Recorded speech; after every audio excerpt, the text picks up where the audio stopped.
The meeting of the Dudley-Charlton Regional School Committee is now in session. It is Wednesday, December 12th. It is 7:03. We're at the Shepherd Hill Regional High School. We'll all stand for the Pledge of Allegiance. I pledge allegiance to the flag of the United States of America and to the republic for which it stands, one nation, under God, indivisible, with liberty and justice for all. Now, before we start, is the chorus ready to come in? Because we could do that first. Okay, we'll have them first. Hello, good evening. We're glad to be here again this year. This is Fantasy. They just got off their multi-performance Christmas tour, right? So they want to bring you a little bit of holiday joy with a song about hot chocolate. Oh, I love that one. I love that.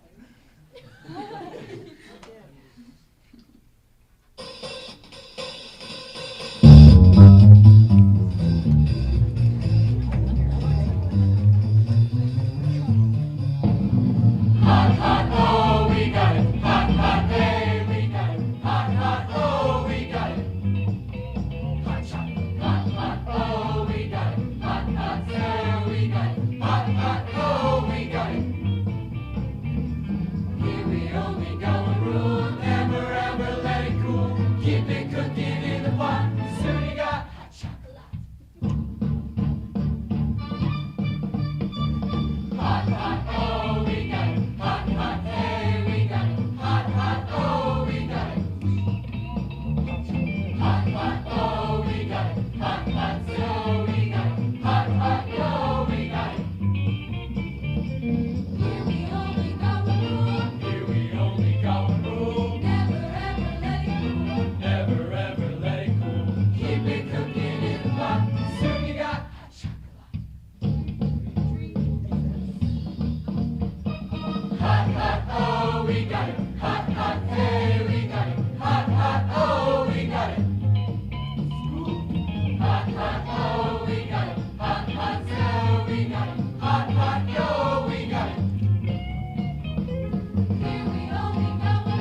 Okay, before we do anything else, Eric is here, Yes. and he will be receiving his certificate. Eric, can we ask you to come forward? Eric Prusman, who was not. So Eric, you may have to sing, but if you could take a seat, I'm going to embarrass you and read a little bit about you, even though I read it last month, and I know that you had some obligations, so you weren't able to attend. I want to announce this evening our second certificate of the Massachusetts Association of School Superintendents Certificate of Academic Excellence is awarded to Eric J. Prusman, and he is with us this evening. I want to tell you a little bit about you this evening. The rest of us heard this, but I think it's worth noting again. Eric is currently ranked second in his class. He has a GPA of 4.3.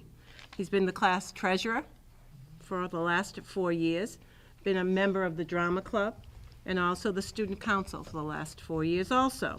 In addition, he's a member of the math team, the foreign language club, the Game Changer Mentors Group, and has also been a member of National Honor Society for 3 years.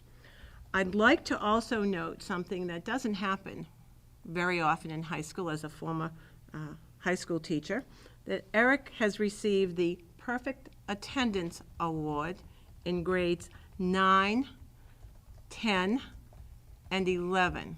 So we shall see what's happening in grade 12. Haven't been absent yet. Oh my goodness. So he's going for 4 years. He's currently taking 4 AP classes this year: AP Stats, Spanish, English Lit, and AP Physics. Just an easy load. And in grades 9, 10, 11, he never received a grade lower than A-. And in fact, in the 3 years that he has received grades thus far, final grades, of the 23 classes, he's never earned less than an A. So A, A-. I don't know that we're quibbling when you get an A.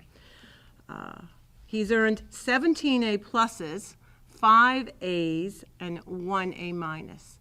And when you sit here and think about, that's quite an accomplishment. And while you may think it's easy, I can tell you I know it isn't.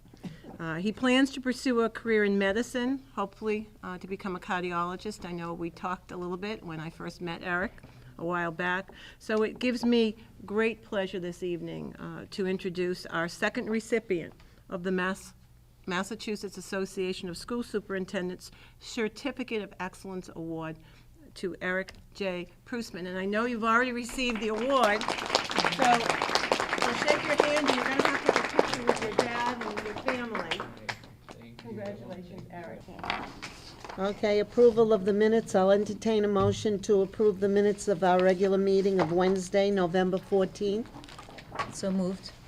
Second. Discussion? I have an item on page 6. The last paragraph before item G should say, Mrs. Antossi commended and thanked Mrs. Rabbit for her work as chair, noting the extensiveness of the effort involved and the need to be able to make decisions in response to changing circumstances. She also noted that we are all on the same team, We set up subcommittees for a reason. We are all volunteering our time here, and support and collaboration is necessary. And I've already given the verbiage to Sandy, if everybody agrees. Okay. Anything else? Okay, all in favor? Okay, motion carries and one abstaining. Jamie.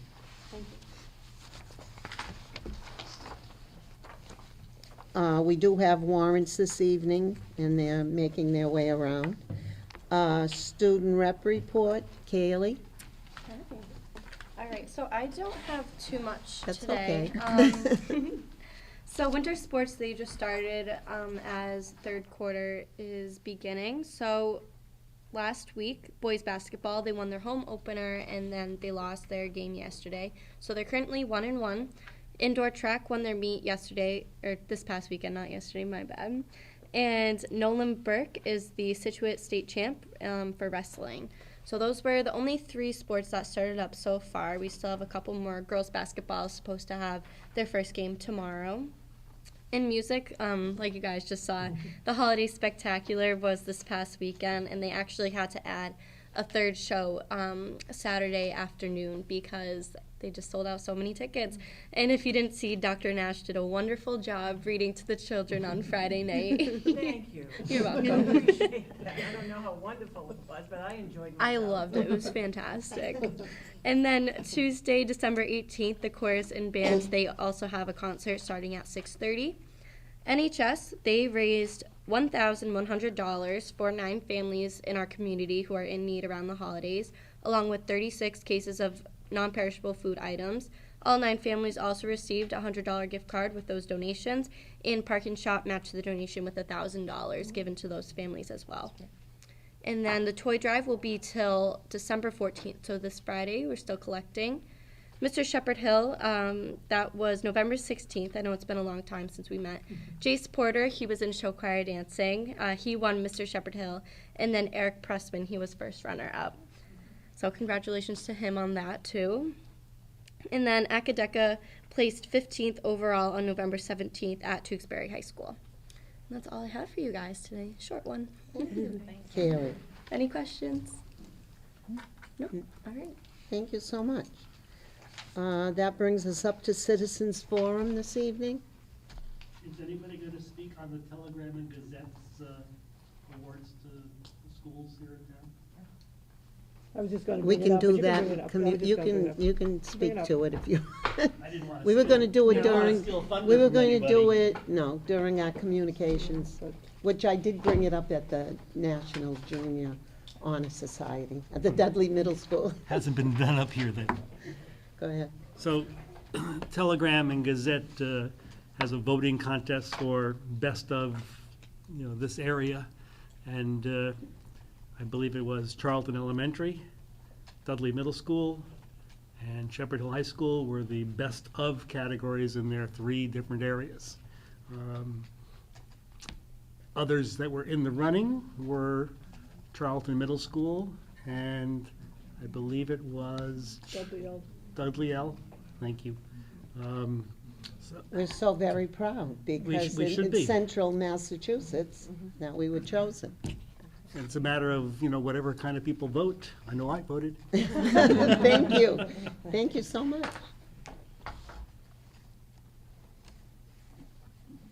Anyone else? Communication? Communications? Yes, I'd like to.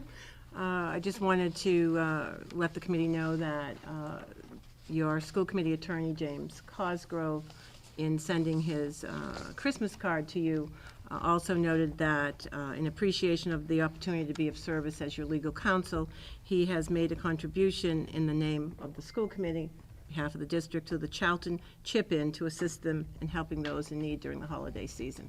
So I wanted to read that publicly. Also, if I might, wanted to just speak for a minute, had the great fortune to be involved, albeit on the stage, with the Shepherd Hill Holiday Spectacular, and really I enjoyed myself. But I also had an opportunity to spend a couple days ago in the morning over at Dudley Middle School. and to see what they call the marching of the gifts, which many of you know. There are lots of legacies in school districts, traditions in school districts that I think are important. And this certainly touched me in looking at the way that the community, the school community, over the past 17 plus years have come together to support such a worthwhile cause in helping students who, many of whom, of course, will have limited ability to enjoy Christmas in the true sense of the spirit of Christmas and giving, to look at, as the principal indicated, this is what giving and this is what learning is about. It's about recognizing that in the true spirit of the season, but really every day, the sense of a citizenship and the sense of community that's important for us to inculcate in young people was pretty apparent when you saw 344 marching gifts going out to a van, knowing that 344 children across this area will be helped. And I just wanted to note that because, you know, you get a chance as an interim, you kind of meld yourself to these different traditions, and to be involved in that holiday spectacular and to watch the talents of young people, and then to see this going on, I think just continually renews your spirit as to why you do what you do. We spend all our time, a lot of times, pining over things about resources, but the true meaning of what we do is in the children that go through this district, young adults, and the recognition that you brought forward that's so important for us to understand, as well as seeing our students this evening and watching those students over at Dudley-L, and also being involved in a couple of other events coming up for the National Junior Honor Society induction, to see that. This is what the school community is about. So I really appreciate that as kind of the outsider, to have the opportunity this year to be involved in that. So I thank those people who invited me. So wanted to say that. Thank you. You're welcome. And I did attend the Dudley Middle School last Thursday, the National Junior Honor Society. It was a nice little ceremony, and I just want to congratulate all the inductees that made the National Honor Society. Very nice ceremony at the Dudley Middle School, and I believe Charlton is tomorrow evening. 6:30. At 6:30. Any other communication? That's it for me. How about members? Jamie? Heritage School did their annual Pajama Drive donation, and the last I knew, they were right around their goal of 400 pajamas that they had collected, Isn't that 400 wonderful? sets of pajamas for toddlers through 4th grade, so. That's wonderful. Thank you. Any others? Okay. Superintendent's report? Yes, if I might, under the special topic report, I'd like to move first to the item listed as number 3, the Mars Consulting Group and the cost proposal for reorganization study this evening. At the request of the school committee, its November meeting, you had asked that I invite the Mars Assistant Executive Director, Dr. Steve Hemman, and also along with him this evening is a Mars consultant, Dr. Paul Guadalucci. They're here this evening to answer any questions that you might have. I know in your packet you have a 2-page proposal from them regarding the scope of services and cost to conduct the reorganization study, with some recommendations for the Dudley-Charlton School District. So I invite the two gentlemen to come forward to speak about this, and for the committee to ask any questions that you may have.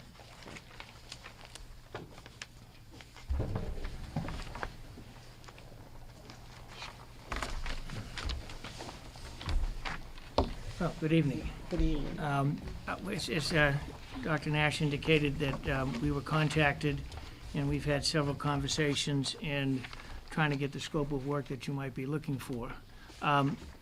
You will be looking for a new superintendent to come in, and Dr. Nash is here for years, your interim.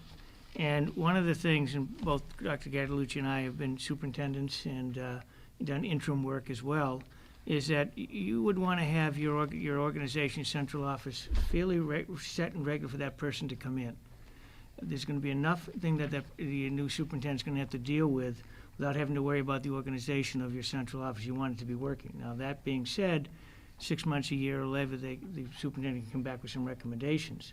You asked, and you had Glenn Kuchar on June 11th come in and speak to you, asked him to do some information, you got a report from him. And one of the things I think he really hit it on that is that a disproportionate number of subordinate administrators report directly to the superintendent. Further, the superintendent is responsible for many of the day-to-day operational functions. These diversions keep a superintendent from pursuing some of the less obvious but equally important high-order functions and initiatives of your school district, and he provided you with a number of those things that your superintendent should be working with, and hopefully that it would be a small number of people that report directly to he or she during your operations.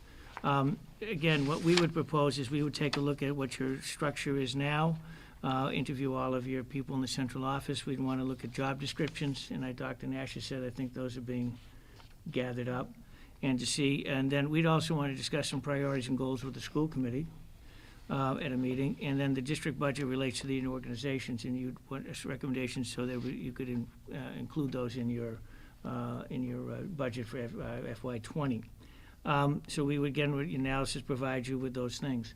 One of the things I want to say, obviously, to you is that you really should consider an assistant superintendent level. You have 4,000 plus students, am I correct, in the district? You really need to have someone in a second command who has line authority to do things, and also working with your principals and so forth. 7 principals reporting to a superintendent directly can be very undaunting to the superintendent, and you can divide some things up, but always they'd have access to it. But there are different ways to organize so it's efficient, and people can have assistance in what they need to do and have questions. So, again, those are the types of things we would look at. You got some interim positions, you need to make some changes, so that's what the type of services we want to provide to you. Be glad to answer any questions. I would emphasize that I was superintendent for 8 years at Narragansett Regional, then I went back in 15-16, did an interim, and I was also an interim at in Somerset Berkeley. Paul was 8 years, 9 years or 8 years? 8. In Wilbraham, and then also served in Connecticut as a superintendent. So I've been in like 4 different central offices, so very understanding exactly what they need to operate, both in a municipal department as well as in regions. I've also been a principal in the Hampshire Regional School District, and I think it's okay to mention this, but I was assistant superintendent at Tantasco for a while as well. So we're very familiar with regions, and it's different than in a town, let me tell you, quite different. So. Any questions that you would like to? Could you give it a breakdown of your fee, just so the public would know how much it would cost? We're $11,850. Would you explain what we get for that amount of money? What we would be doing, central office support staff, we would be interviewing and working with on the job descriptions and organization, technology, and also facilities. And the number of hours, that's an estimate of hours that we would be working, and there we'd be on site interviewing people and writing reports and coming back to you with reports. And, it's interesting how much you want to do. I think we give, part of our MARS, the Regional School Association, the consulting group, is to provide services at a very reasonable price. I think if you take a look at our rate of $90, a lot of places are much higher per hour. So.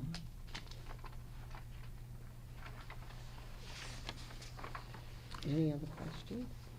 You said these were estimated hours, so. It will not exceed 11,850. It will not exceed. I mean, when I say estimated, I'm thinking it's going to be that one, so. Okay. But we'll operate within those confines. Okay. I'll be operating with Dr. Catalucci, and we also might have another one of our consultants who's a former superintendent might be coming in doing some assistance as well, but within that price.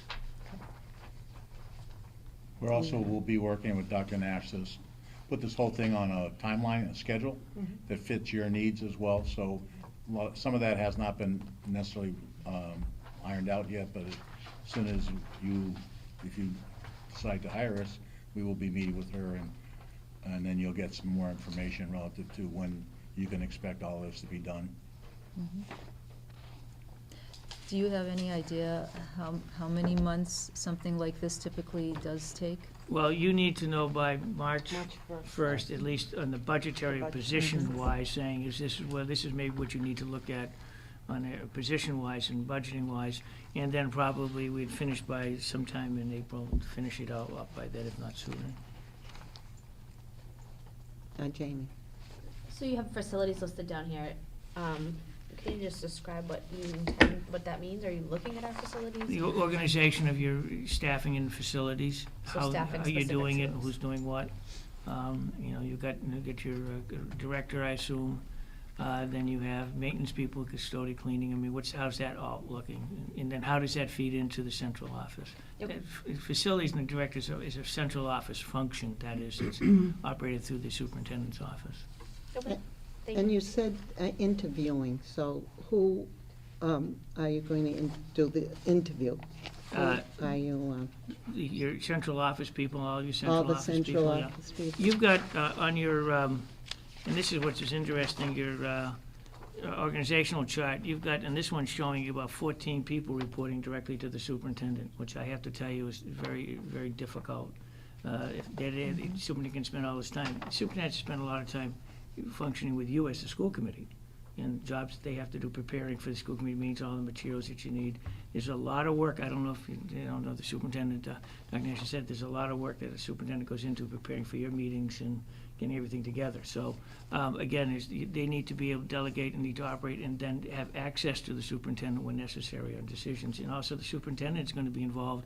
Those people that report directly are evaluated by the superintendent, so they could be quite a, and that's a daunting task under the new system. It's a lot of work, and I found that out when I was the interim superintendent, the new system that came into, and spent hours and hours doing that. Kathy, you had a question?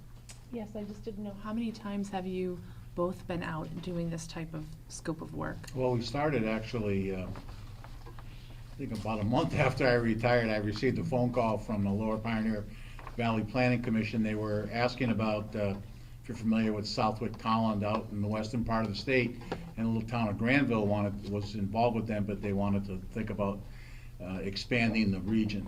So Steve and I had gotten to know each other through the association, and that's really how how it all started. So we've done work, not necessarily just Steve or I, but the group started off, it was just Steve and I, and now there's 7 or 8 people that are. Up to 15 right now. 15, okay. So we've done work, and Steve was more familiar with all of the places that we've done. Frankly, for me, I'm kind of getting back into it. I was hired by the Diocese of Springfield. If you're familiar with what went on in Springfield with the Cathedral High School was ruined by a tornado. So I was hired by the bishop to merge 2 Catholic high schools and build a brand new one. And that school just opened up, Pope Francis High School just opened up. So I'm back on with the Mars group again. So I've been out for a couple of years, but still staying in contact with what's going on in school. So nice, by the way, one of the things when you retire, you miss the performance. So it was so nice to see the kids perform. I hope you don't take it for granted, because that's a special group. Not every high school has a talented group like that, and it was really, really nice to see that tonight. So. Thank you. That's one of the nice things, Paul, we just commented as superintendents, when we go in, when we have those student events and we can go to that, it really makes us really happy, considering all the other stuff we have to deal with. The other question is what we deal with, we've done studies of districts, organization, when they want to come together, regionalize, as well as taking a look at studies that, how the system is operating. We did the town, Richmond out in the western part of the state. We do strategic planning, and then part of that is how are you going to organize and what you're going to do. I also work for the Connecticut Boards of Education as a search consultant, so I've done that as well. So I've stayed pretty active, as Steve has, since we retired. We think we retired, but we're not sure. But, I hope that answers. Yes, I have a thank whole. you. I have a book or something I could have brought with you on stuff, different programs we've done. So, really good. Thank you. Anyone else before? I think we're going into discussion about it after, or I'll just put it, I'm gonna make a motion that we hire Mars to consult with us on our central office operation, technology, and facilities. Second. Discussion. This is where I would put it. I know that this is something that has been a topic of discussion for quite a while, And I feel that it's a proposal that will allow us to create an operation that allows for better utilization of our superintendent, allowing more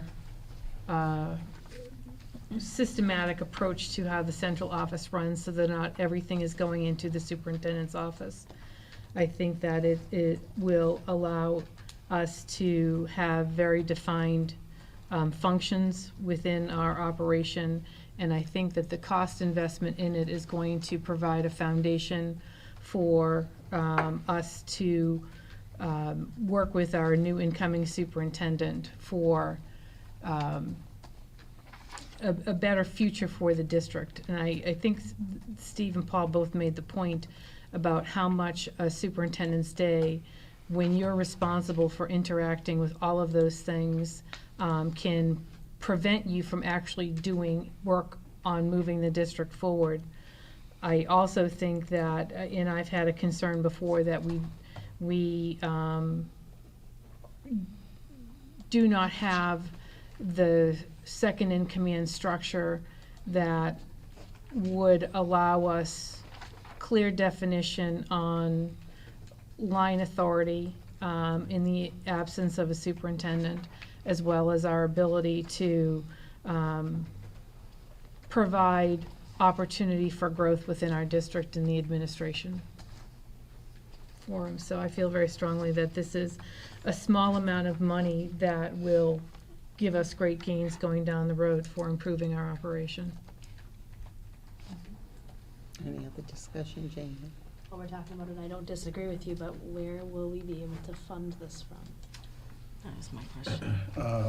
I would recommend that the budget impact be absorbed by the contingency account. That's really the only place that we have unbudgeted money. Thank you. That, we use that every week. We seem to be using contingency. Last time we did it for the MASC for the superintendent. Now it's another almost 12,000 for this study.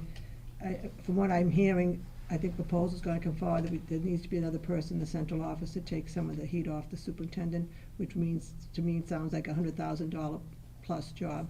So I could not support this at this time. I think we're nickeling and diming ourselves.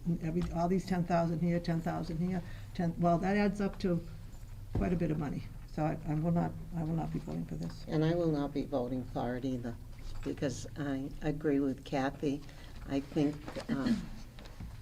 we're $100,000 plus that we'll be heading to spend with an assistant superintendent. I think we should wait until we get a new superintendent and let him be involved. So I won't be voting for it. Can I ask a clarifying question? Does this committee believe that whatever recommendations come forth it would be reasonable to assume that this would be a proposal for this coming fiscal budget?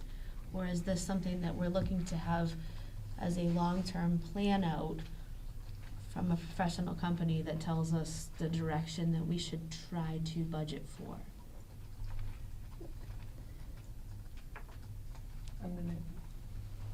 I think there are multiple things that you're looking for as I understand this process.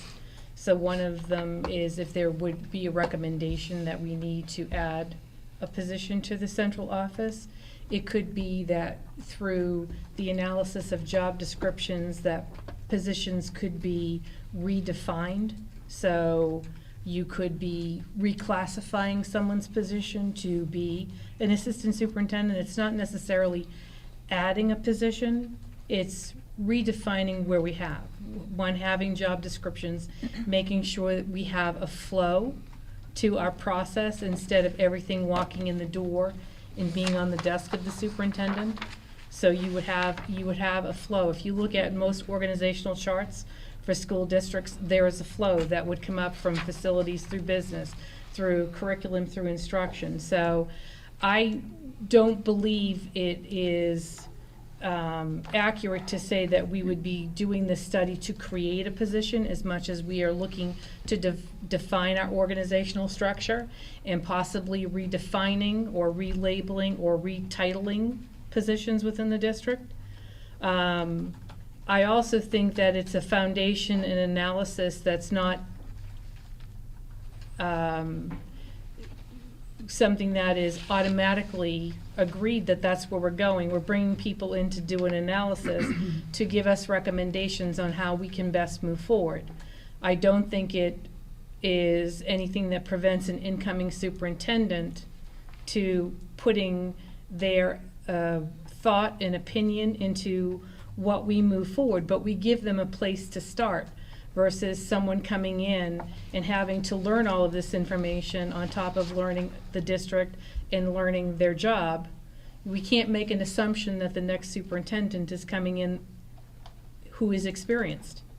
So there is a huge learning curve, as we found in the past, with people coming in that are not experienced. And now you're asking them to analyze and grow an organization that they may or may not have any experience with.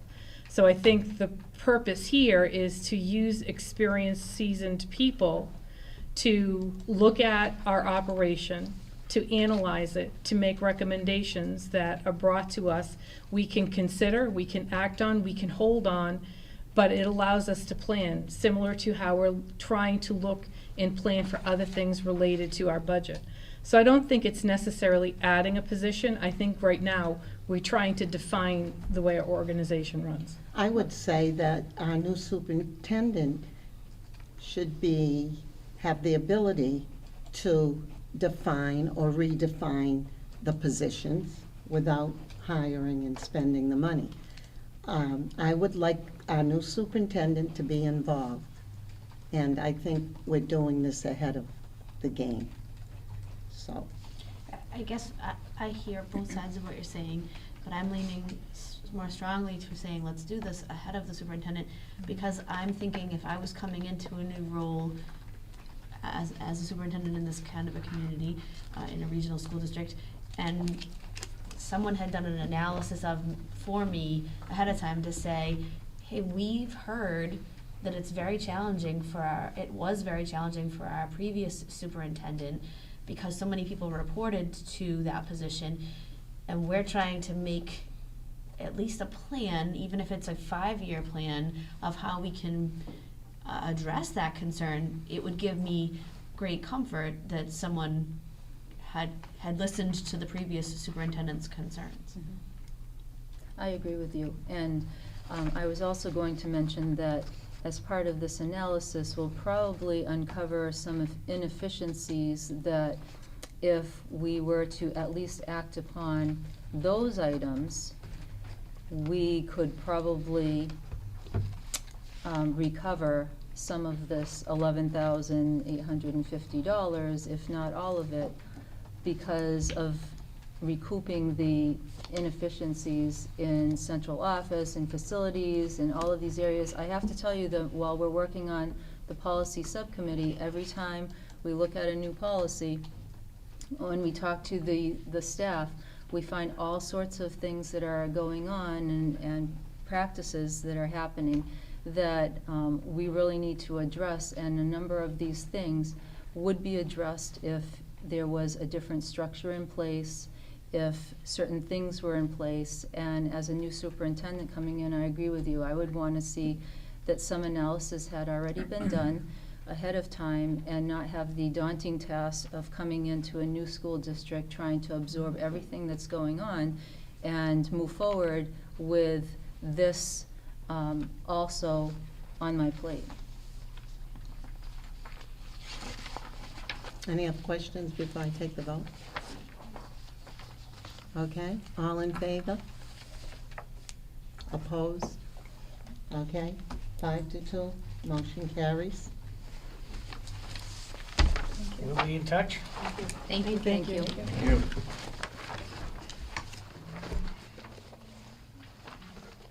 All right, Continue. yes, I'm going to, thank you. Take you back to item 2 under special topics, the FY20 budget timeline. You have in your document a draft proposal for a timeline and budget process. As the committee is well aware, early in the fall, you gave a directive as to how to move forward to develop our budgets. Our budget process is underway. Our meetings, individual meetings with the Director of Finance and Operations and myself, meeting with principals, directors, are taking place. Our hope is that we finish the first round, or our plan is, before Christmas break. You will, as you look through this process, see that it's somewhat aggressive. And this evening, in prior discussion in the Budget and Finance Subcommittee, they noted something that I do not disagree with at all, and probably wonder that we were going to be here till midnight, and that the proposal initially in February calls for the principals and directors to present individually to you, and that was all at one meeting. So you can imagine, even if we started at 6 o'clock, we probably would still be here at midnight. So I think I'm going to propose that we add another meeting, and I will divide up, work with the administrative team to see, and they will come and, we'll divide up the 10 plus to come over those two meetings. You will vote on the budget on February 27th. That's the plan at this point in time. So we can add another meeting in February, which would, currently your meetings are scheduled for the 13th and the 27th. So we could add a meeting the week before, or we could do something else. So I'm open. Question Kathy? for you. The 27th, I believe, is also the meeting where, hadn't we decided that would be the meeting where we would be picking our superintendent? Yes, and that's the 75-day window before. So that may present, right. We interviewed that night? You mean we'd interview that night? No, we'd be selecting that. We've already done all the interviews. So we're gonna be the timeline is, I believe, that we have a separate meeting on the week before to do the actual interviews. On the 20th, I believe, and then the selection will be made on the 27th. And that's during vacation, That's the week after vacation. that we're voting on it. Yes, you're talking about the budget or selecting the superintendent? Superintendent. Right. And the budget is the week after vacation. But the Yes. interviews for the superintendent would be during vacation? I hope not too. I'm just wondering. Hang on a second, I'm just pulling up my timeline. Right, because isn't the 20th during Must be the vacation? 27th, must be the Wednesday vacation.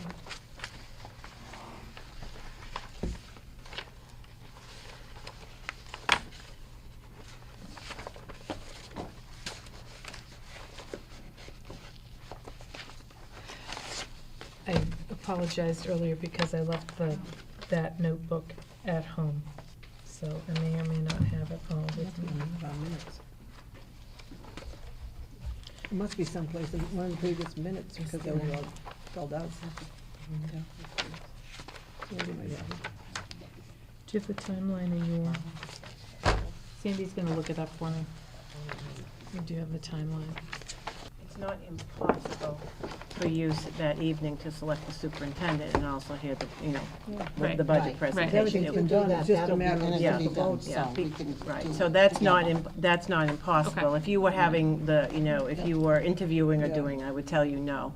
But I would make sure that on that evening, that's it. We should do it. Yeah. I think that's the 75-day window, so that's the latest we can go Okay. in accordance with the regional agreement. So, and I don't think we can back it up and come any sooner to you than February. And what the plan was for you first to hear from the principals as far as what they were recommending. And then you'll hear from the district, because we'll have worked through all of that to say, here's the prioritized list of things based on our discussion. So I wanted you to first hear from them. Those shouldn't take long, but I know that I agree with two of the school committee members that if we tried to do that in one night, it would be, and I don't know what I was thinking. So it's either we add another meeting and do it the 6th maybe. Maybe we could start the meetings a little bit earlier so that maybe they're not as long, but we could add a meeting on the 6th of February and do the 6th and the 13th for the principal director presentations, and then our budget presentation from the district perspective would be on the 27th with the vote. Can I ask that if Sure. we have those meetings, can we schedule like immediately, like, so we all know, okay, if we have a snow day that day, we're immediately doing it the day after.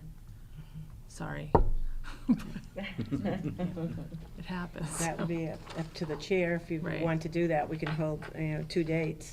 I don't know. Well, we should Yeah. do Yeah. 2 dates, and if we need to change them, then we'll have Right. to change them. You might run over and need the second date, so Right. maybe you should put Right. them both there Wednesday and Yeah. Thursday Right. that week or something. Right.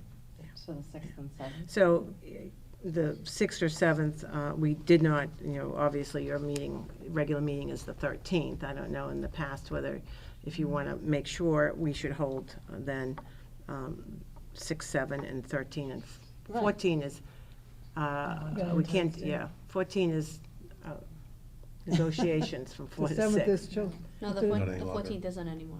The No, 14th isn't, that's the right. 7th is, but I can't Right, make the 14th 14th. isn't, right, Kevin? Right. For February, that's right. The 7th, That's but the right. 7th is. a Potential 7th, we're looking at, potential. We haven't, it's Yeah, out. That's okay, because we can. stay Right, we still inside. can We slip have in the into that. afternoon. Right. Yeah, we'll be So good. what are we 6th and going to do? 7th, why don't you schedule the 6th and Right. 7th for Okay. budget only? Okay. Just so you 6th, know, I'm- 7th, I'm and not then here the also- 6th, 7th, or 8th, so, which is okay, but just so you know. 6th, 7th would be, Wednesday, half, Thursday. and then the 13th or 14th. So it would be scheduled for your regular school committee meeting. It's just that we're adding a meeting right now on the 6th. Okay. So, and then we will also, you should also plan to hold, and we'll post as time gets closer, the Thursdays, in case, because we really need to get through those presentations in order for you, hopefully, to be on track to approve the budget on the 27th. Okay, so we So- only need the 6th and Right 6th and now, 13th. until we get closer, we don't have to post those anyway, but we Right. need to So post the we'll say additional new meeting, which would be on the February 6th. yeah, the 6th. Right, the 6th, if everyone agrees that we're going to add that meeting. And then, as we get closer, we'll see what the weather looks like. My suggestion would be to have the 6th and 7th definitely and have half the administrators on the 6th, half on the 7th, then the 13th, we could discuss it really well and have that extra meeting, then vote on the 27th, because that's kind of fast to vote Right. right away. I would have 2 days, if everyone can make them. I mean, you can't make any of them, so it doesn't I really can't, matter. no. I would have 2 back-to-back, the 6th and 7th, and do half the administrators on each of those days, strictly for budget. That gives us the 13th For to like kind discussion. of discuss, Yep. and then vote. The 27th to And vote. then the 27th with the actual vote. I don't want to be a Debbie Downer here, but we have, some of these committee members will be interviewing during that time, so they're gonna have a lot of time commitments already budgeted, and we have negotiations that we're budgeting during that time. I mean, it's a lot of time. It is, For us but to the be- budget's We number have one. time constraints, you have to have it done by the 27th, Yeah. I know. 75 days, I so. just was wondering Yeah. if we really needed to have the 6th, 7th, and 13th to So discuss. if we do it right, we really need that much time to go through each building. There may be short meetings, but at least everyone has their chance to speak. We could propose looking at doing it on a Saturday, No. doing a budget retreat. I don't agree with that. I'm going to say February 6th and 7th, okay? What Yeah. time? What time would you like it? Well, Earlier? do you want- Well, we can't, because we have negotiating until 6. 6, so it'd have to Okay, be so 6:30 we'll at the have to- earliest. 6:30, 7? I'm No with later you. than What 7. do you want? The 7th. 7? Okay. What time are you looking at? 7 o'clock. The normal time. The normal The time. Okay, normal all time. right. So, just so that I understand, Yep. the dates. Go for it.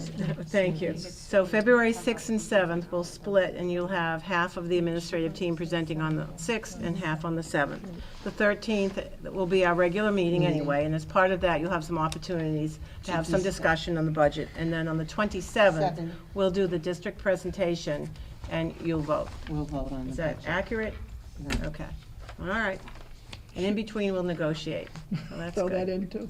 Should we Okay. be, I'm sorry, but should we be discussing, like, if you've already discussed when you're having these meetings for budget, should you be discussing when you're having the meetings for search or no?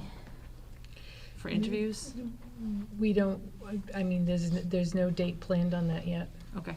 So we'll have to work So- around these, Yeah. basically. Okay. You could have those on Saturday, couldn't you have the interviews on Saturdays? Are you thinking of that, having interviews on Saturdays? We're all set for January. It's the it's interviews of the For full you guys. committee Oh, that okay, need it's to for be, us. that has not So been we're determined. looking Okay, okay. So that would be, so I would ask that if you're voting on this, we vote to amend in accordance with what I just spoke, amend the February schedule for the 6th and the 7th for principal director presentations of February to start at 7 p.m. 13th would be a regular school committee meeting. We would use that meeting for any further discussions that you might have regarding the budget, and then the Director of Finance and I will present the district budget on the 27th for a vote. Okay, got that amended? One question. So you have negotiations on the 7th, so that's why we're doing Well, we're 7 not o'clock. sure yet. That's out there. We put That's it why we're out in doing it lieu at of. 7. Yeah. But for Wednesday, we're gonna do 7 too? We're not gonna do 6:30? Our negotiations end at 6, so we could do 6:30 on the 7th too. I mean, otherwise Kathy and I are just sitting here for an hour. This is all getting very confusing with not having, kind of a template with days Right. and I times. think, Elaine, we're just gonna stay with 7 o'clock right now, okay? That, I'm setting the date, and it's the 6 and 7. We're not posting it yet anyway, We so can we make the can take a negotiating 3 poll. hours instead. We can extend the negotiating, do it for 3 hours, so we're not. Okay? I'm gonna make a motion, we suspend the policy which says we meet on the 2nd. We have to throw that in there, because the policy says we meet on the 2nd and 4th Wednesday, so we have to suspend that policy for these new meetings. So I'm gonna make a motion that we suspend policy, whatever it is, which addresses the meeting dates. Okay, do I have a second? Any more discussion on it? Seeing none, all in favor? Motion carries, it's unanimous. Okay, Dr. Nash, those are the dates right now. Okay, and the time, thank you. And that is the end of my special topics report. Yeah.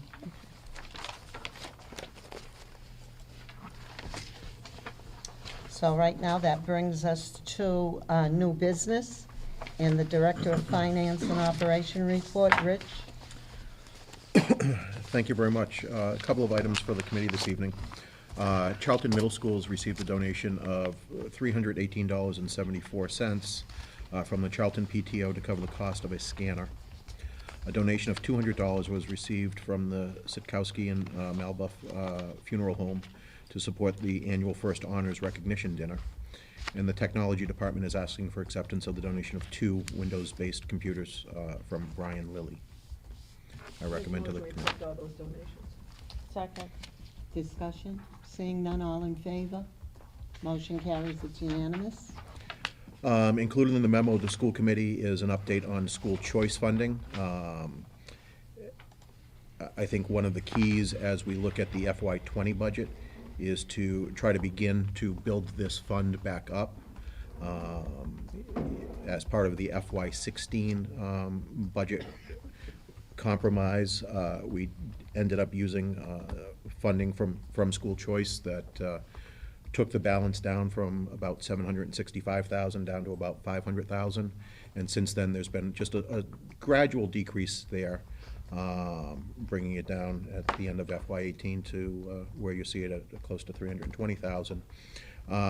One of the keys to doing this would be to include the STEM director, the STEAM director, into the regular budget, and just plan for a gradual decrease, shifting away from the reliance on school choice as part of our budgetary offsets.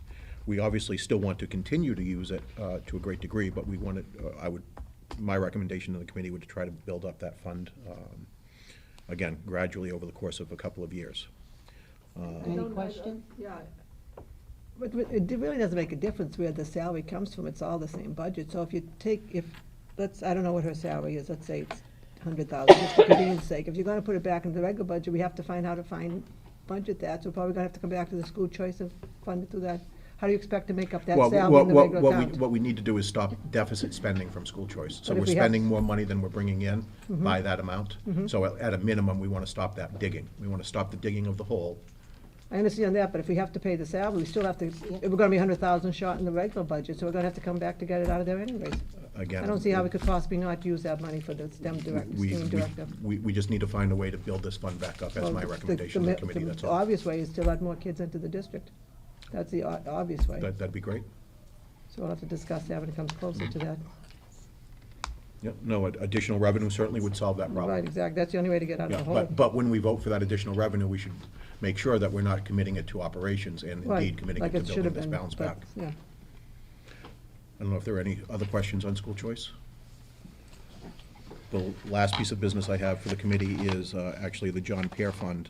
At the last meeting, Mrs. Cabala, you had asked for guidelines, and coincidentally enough, virtually the next day, Mrs. Pear came in and indicated that she has the 501c3 incorporation papers all solidified. So she has now established her official charity for this fund. Given what the history of it and the origins of it, it's my recommendation to the committee that we transfer these funds to her charity. Make that motion. Do I have a second? Could I have a second? Okay, discussion? Thank you for getting that done, because it was, Right. we should have some, are we now removed from the whole process? We Is that would how be it works? with this vote, yes. Any deposit, any future donations would go right to this Would be account? referred to them. Any checks that we would Yes. receive would be sent to their, And That's the way then it this should be. way they can set up That's why she's their got rules control, and it's her money, so to regulations. speak, she should be in control. yeah, of but that. again, I do have copies of the official IRS Right, paperwork, right, et cetera, et cetera. I did not include that, but I do Okay. have them. Well, that's the way it should be, thank you. Any other discussion? Seeing none, all in favor?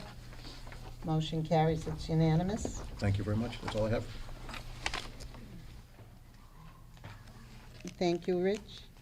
Budget and Finance Subcommittee report. Okay, and I think Elaine. We, as we've been doing, we'll do a memo and we'll present it. Sandy will do the minutes and we'll present a full report at the next meeting. But due to the only having one meeting this month and timing on sensitive issues, there is one issue that we wanted to bring forward to the full committee tonight for a vote. In following up our conversation that we had in November regarding bringing in conversation regarding roof repairs for CMS, DMS, and Shepherd Hill.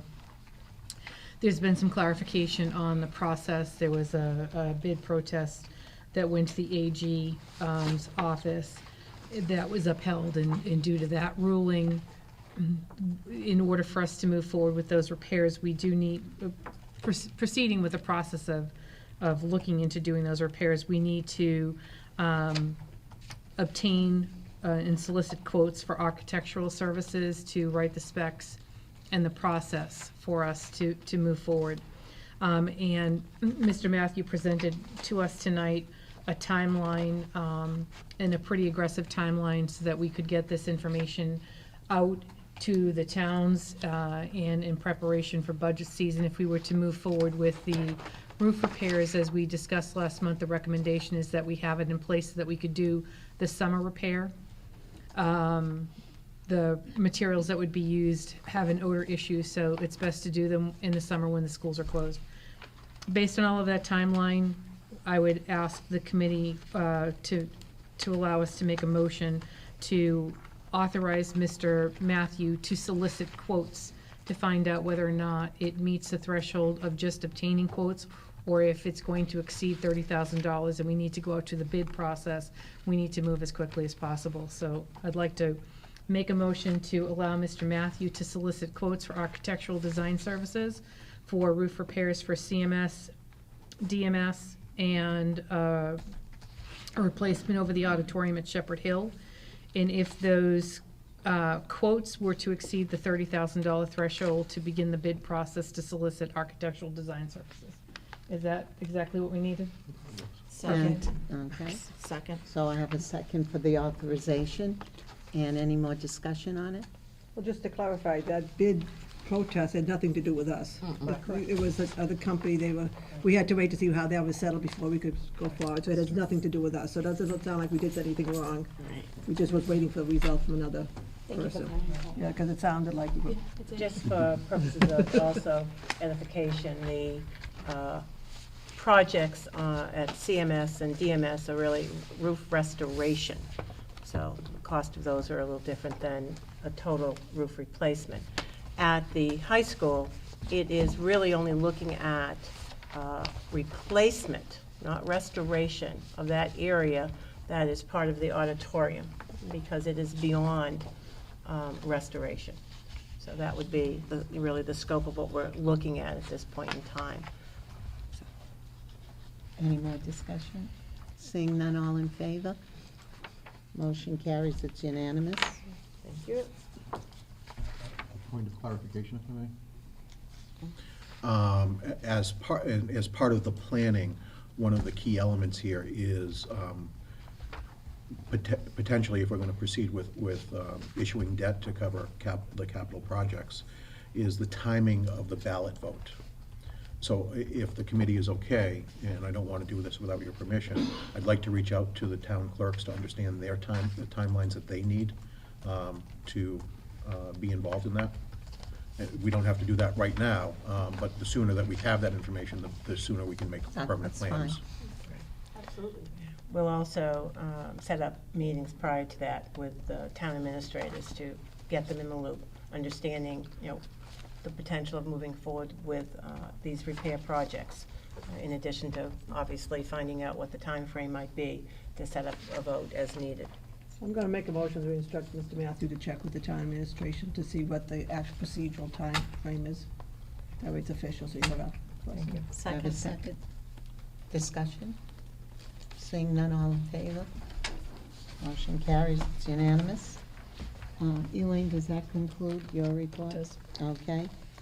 Superintendent Search Committee update, Elaine? The applications closed on November 30th. There were 20 applications that were received.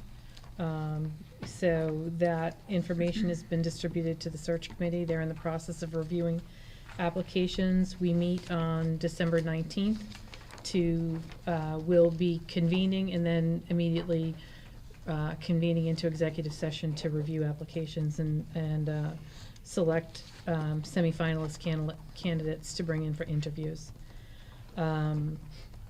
So that is where we are right now, so. No. What do you? Go ahead. No, I was just gonna say, is 20 considered a good amount? Based on what has been happening, it is in the number of what they have been seeing.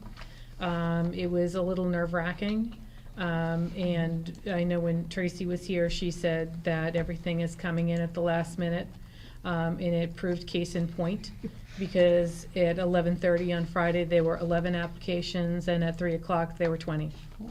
So they all came in on a deadline. It was basically half the applications came in on the last 4 hours. So what we had been told is what happened. So, doesn't make it easy to sit there and call her and say what's happening and wait, but it came in exactly as they said. Glenn Kuchar and Tracy Novak, the only thing that I asked was to report, and they did report that we had a pool of what they would consider Tier 1 applicants. So they felt that we were in a good position to move forward. I know, and I had asked that question just because of original concerns regarding, the extent of how we had gone out and looked, but they felt that we were in a very good position.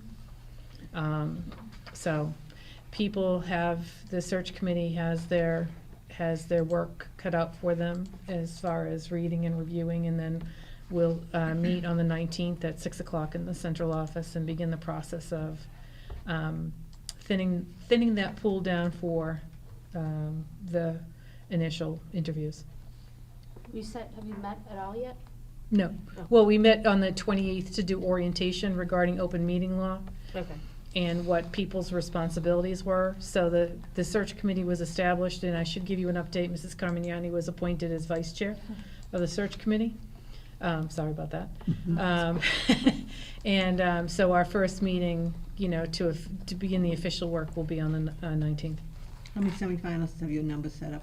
How many you gonna put? We didn't. You haven't decided? We didn't say that we were looking for X amount. Okay. It'll To see be, what's there first. come in to see what people want to bring forward and have a discussion about. I think, there'll be, and I'm just guessing because I've not looked at them. I'm kind of like that Christmas girl that I like to see my presents on Christmas morning, not under the tree 2 days before. So I think there'll probably be candidates that will be eliminated that don't meet the qualifications. And then we had a discussion on the 28th. There was a memo presented with the findings of the survey that the school committee did. And Mrs. Novick presented a compilation of the focus groups and the survey results of common themes that were found, and that was given to the search members to keep in mind as they were reviewing applications. Can I ask through the chair if we would be able to get a copy of that as Yeah. well? Thank you. I can send them to Mrs. O'Coin and she can send them out. Thank you. Okay, any other questions? All right, then go on to MASC Joint Conference Report, and several of the members went, so whoever, Mary, you're first, you had asked for it to be put on. Okay. And then if Stephanie or anyone else wants to add something, or Kathy or Jamie, go Okay. ahead. So I just wanted to touch upon a few of the sessions that I went to that were of particular interest. One of the sessions that I went to was the basics of policy, which I found really helpful given the policy subcommittee efforts that we're working on right now. The presenter was MASC, and they talked about the National School Board Association defining the school committee policies as statements which set forth the purpose and prescribe in general terms the organization and program of the school system, that the school committee policies create a framework within which the superintendent and his or her staff can discharge their assigned duties with positive direction, and the policy tells what is needed. They're guidelines adopted by the committee to chart the course of action. They consist of administrative regulations, internal procedures, and handbooks, and they're broad enough to allow administrative discretion and specific enough to give clear guidance. The policy is basically the what and the why. And then they talked about what the policy should not be, which is detailed direction, procedures, process, forms, job descriptions, fee lists, etc. And that was particularly helpful because we're working on things like the substitute teacher policies where there's rates and such, and they highly recommended that we keep such things out of the policies themselves and keep them separate. When reviewing current policy, the questions to ask would be, is it legal? Does it reflect current practice? Which is also an issue that we keep coming across in policy subcommittee. Is it working? If not, what needs to be changed? Be cautious about writing a policy to directly react to a particular issue that has happened. Do we even need it? Don't be afraid of repealing policies that are no longer relevant. Sometimes less is more. And basically that contract trumps policy. So we always have to go back to the contract to make sure that we're looking at that first. Another session that I went to was the DESI update, which was particularly interesting. The presenters were Heather Pesky, Senior Associate Commissioner, Instructional Support of DESI, Bob Lee, Chief Analyst, Student Assessment of DESI, and Jeff Wilson, which was the Deputy Commissioner of DESI. They talked about the challenges in recruiting qualified STEM teachers. They're looking at educational prep programs in this area, retention of current STEM teachers and teacher ambassador programs, licensure policy review and removal of barriers to entry. And then they talked a little bit about blizzard bags and providing more guidance to schools in that regard. And then, of course, they talked about the update on the transition to the next general MCAS 2.0, and their ongoing efforts to update the assessments. And they talked about focus on critical thinking and using tools that people use now in college and career. The phase out of the chemistry, technical, engineering components with replacements by intro to physics and biology. And that the commissioner wants the MCAS results out sooner, at least for educators. Looking at artificial intelligent machine scoring to replace human scoring, and looking at adding a social sciences and history assessment as well, which was met with some displeasure by the crowd. They also talked about bringing in text-to-speech and other means to accommodate better access to the assessments. And some session members asked when DESE was going to add their own accountability into the mix. The sentiment being that MCAS developers are very far removed from the direct student educational process. The statement was made that MCAS and DESE are the biggest bullies of students, teachers, and the educational process. We started a little brawl. And then Jeff Wolfson's position was that DESE is not obsessing over MCAS scores or putting schools into receivership over MCAS results, which I thought was really interesting. He actually started quite an uproar by deflecting and asking what are the adults in front of the students doing to stress out the kids about testing, since, quote unquote, kids don't have an innate fear of testing and test taking, they do it all the time. So, Crazy. yeah, Like a vicious circle. it got really vicious in the middle. And then I met in that session, I met a school committee member from Somerville on the Mass Consortium on Innovation Education Assessments. And basically, they're trying to develop local formative assessments. And they're looking for additional districts to have reps join them. So I'm not sure if we do that or not. So I have the information available if anyone is interested in that. And then there was the keynote speaker was Jeff Riley, the Mass Education Commissioner. He seemed to be very practical, caring, and his views on educational approach and student learning were very down to earth.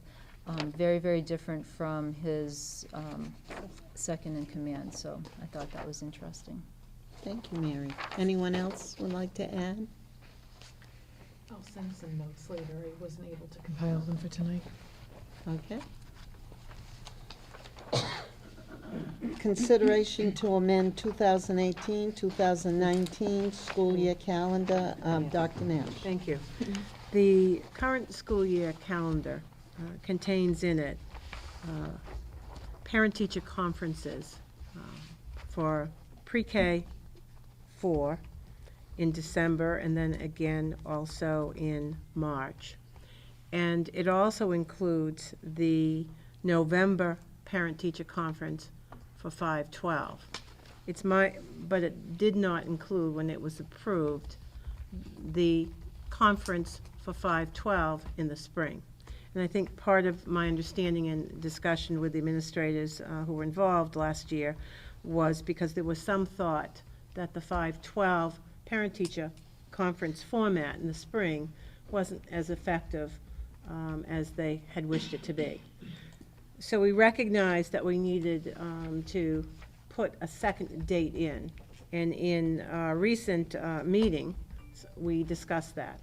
And we're asking that for this year's calendar, that you vote to amend the calendar and add the 26th of March and the 28th of March, excuse me, as two separate dates, one for our middle schools and then one for the high school, as the new dates for not parent-teacher conference, but I'll call it a student exhibition showcase evening for work, a little bit different. Hopes that we'll have certainly better attendance.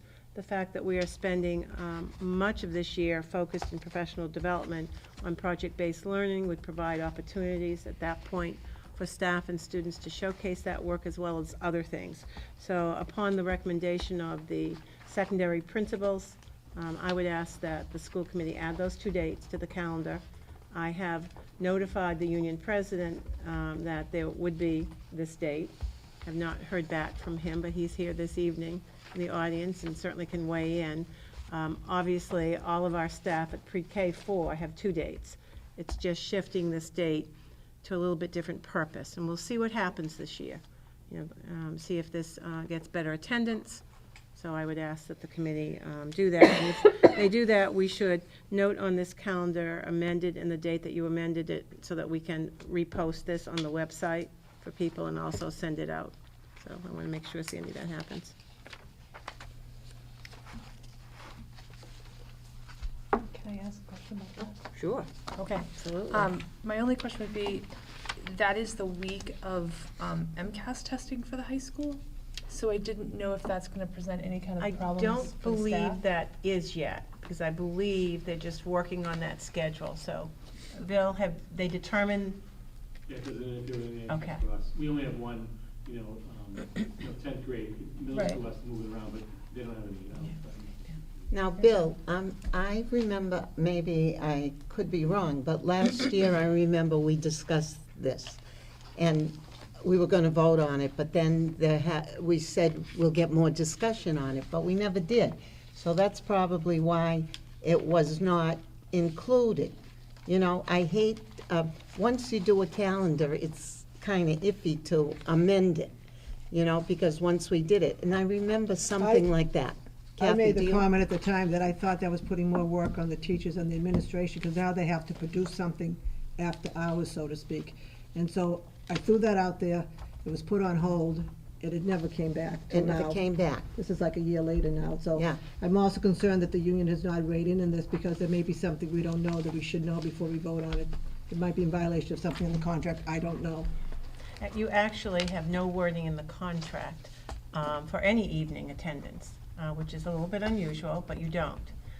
So it doesn't violate anything, and you have past practice. Past practice has been, But it's a is my different- understanding. This would- Yes, you're exactly right. Past practice has been that there have been 2 evenings and/or afternoons, dependent on grade level, where faculty has stayed, and they have been parent-teacher conferences, so. So it is a change, it's not past practice. They were there, but they weren't, they have to produce something this time. Don't they have to put something on display? Yeah. I'm not sure Well, that that's it. We don't even know what it is. That's exactly the I principals. don't know 2 of what- them are here this evening. They can give And you I your thought we were thoughts. going to vote on it. They were going to come back with a discussion, and then the school committee, because we had questions on it. So I'm kind of leery. Well, we're here this evening because it never was put on your calendar, and it was we're discussed. And it was never And we're getting discussed. closer to the And so- time that we have to make Well, I something. thought by not so- putting on the calendar, voting the calendar, it was a dead issue. It's a dead issue, because we voted the calendar.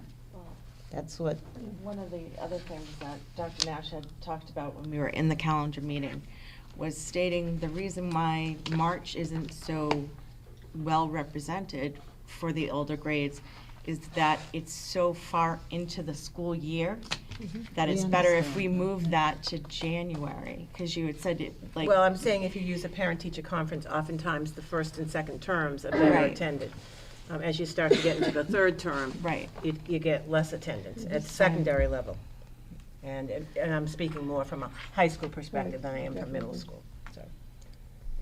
What was the plan for that night? Do you have something planned? Would it involve teachers having to produce something extra beyond the course of the day? Really student-driven. It's not really teacher-driven. Teachers will be there. But the way it is now is, even this fall parent-teacher conference, parents and teachers are talking throughout the whole year with the parent forum. Right, exactly. And so to wait for those 2 magic nights, it doesn't really exist No. anymore. Right. It's So true. the fall one's important because it's creating momentum for the year. The spring one is really gonna be student-driven around, it's really gonna be a learning expo. So we're combining it at the high school with our college fair night and our 8th grade curriculum night for parents. So we wanted a big draw, it's our biggest draw of the year. And so we'll have the college fair going on in the cafeteria, and then throughout the building, each department with students will be there to be able to represent, this is what we're learning and where we're at this point in the year. Really student-driven. Some teachers will be there to guide, but it's really gonna be student-driven. But will every teacher have to come? Yeah, Every teacher will be there. Every teacher is expected to come. Okay. There's no question in their mind. They Okay. know they were coming for something. yeah. Okay. Well, it sounds good. The issue was, I don't like to make it a practice to amend a calendar that we've said was approved, and it's already on the internet. And parents see it, teachers know what they're expected of. That's my issue, but that sounds like a good idea. Sounds good. It sounds good. The union's in agreement with trying to make changes if we can boost attendance. So it's not a union issue at all? No. Okay, I well, that think was my that's major good, Yeah, concern. and I That think was one of the all. issues maybe, it could be a parity issue because our elementary are already attending two anyway. Yeah, And yeah. your secondary would only be attending one this Right. year. I don't know whether, at this point, we hadn't made that, so that was part of our rationale. Because it sounds like a good plan. My issue It's was. like years with the ago, they name. used to have in May, they had this big open house at the high school, they had big art exhibits in here, they had Right. a meal, they put on a meal, they had sporting events, it's kinda like that, only in We wanna March. do it in March, because Yeah. April, we have the trip, Yeah. in May is crazy. We're Right, trying to exactly, so graduate. this is kinda. March is really the. Right, it's a good time. The last week of March, really. Kathy?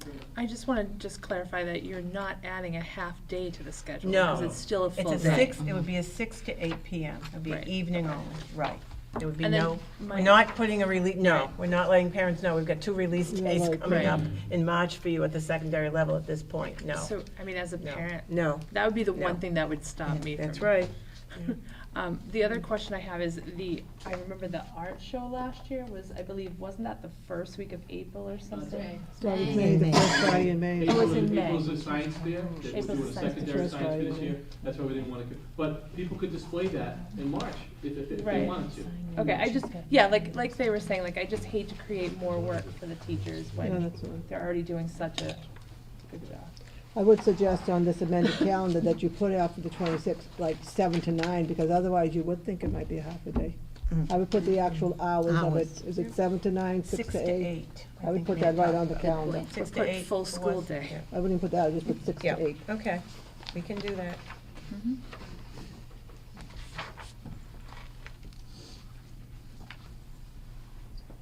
So, So we're all set. We will If vote you- on it. We're gonna- I would, yes, we need a vote to amend So that. I will entertain a motion to approve the amended 2018, 2019 calendar as discussed. So moved. Second. Okay, any more discussion?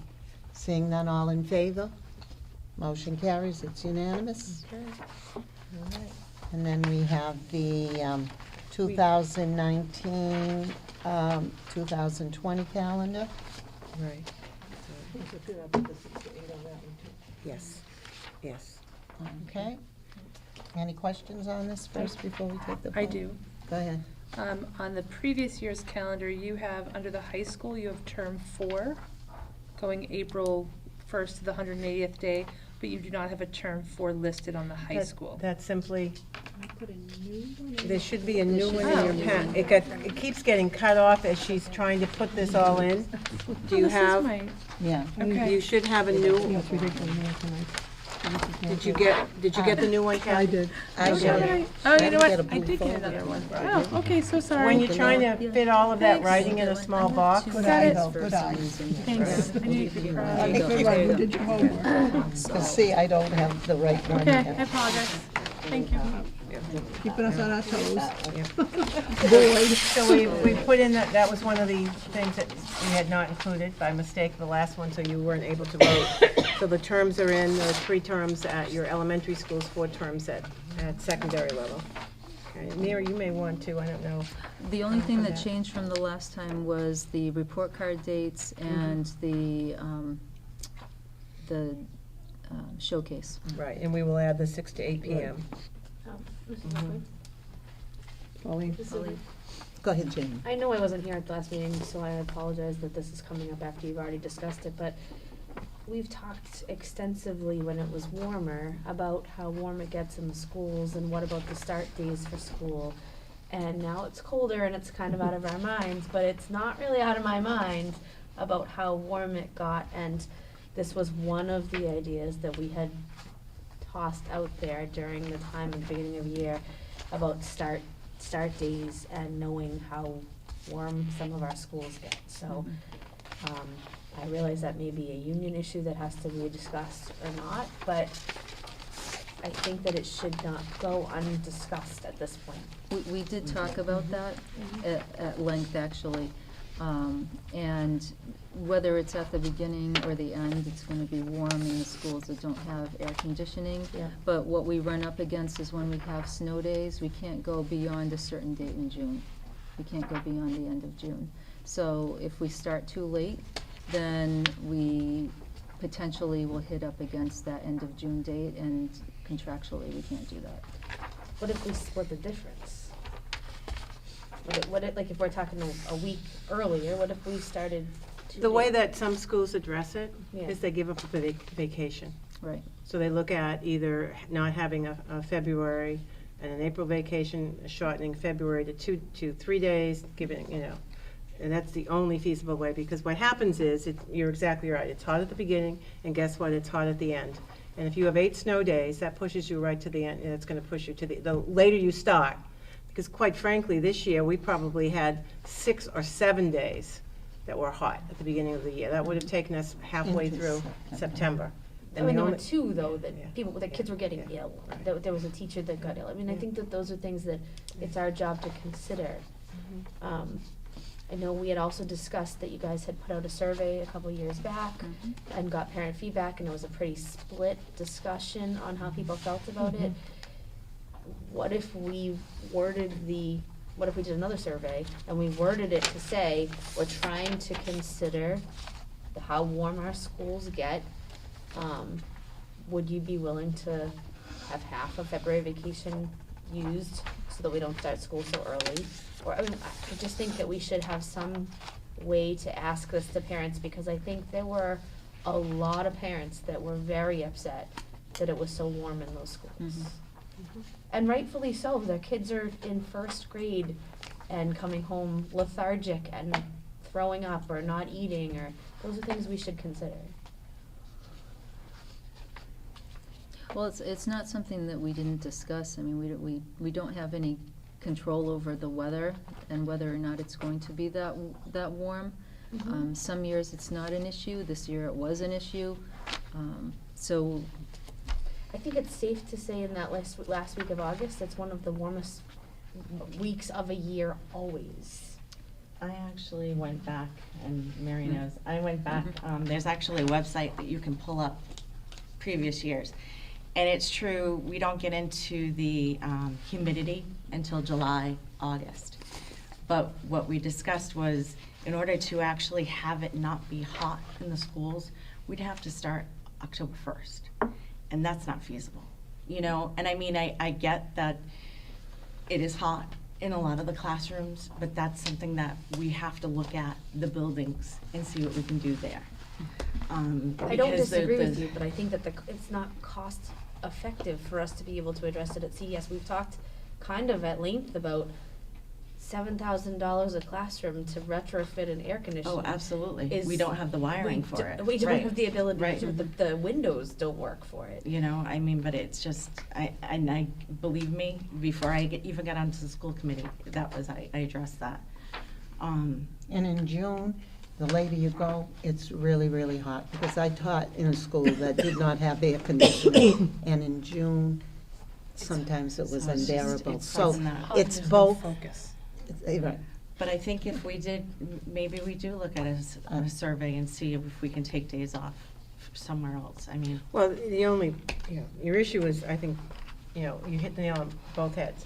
You're gonna have it in August if you start, or early September, it doesn't You matter. do. You're starting at the very end of August, so you definitely, and you're gonna have it in September. Potentially, it can run 10 days, the whole last week in August and the whole first week. That means you'd eliminate 2 vacations to try to, because you're gonna get it at the end of the year too. There's no question, as most of us remember, June gets to be pretty hot. So you're gonna have to look at eliminating probably an entire vacation if you're gonna start anywhere, second week of September, let's say. So that would, and I don't know that parents would want that. Or I to think look the kids look need toward their one vacations. vacation. There are some districts that will do 1 vacation in March. They eliminate, so they pick up 5 days.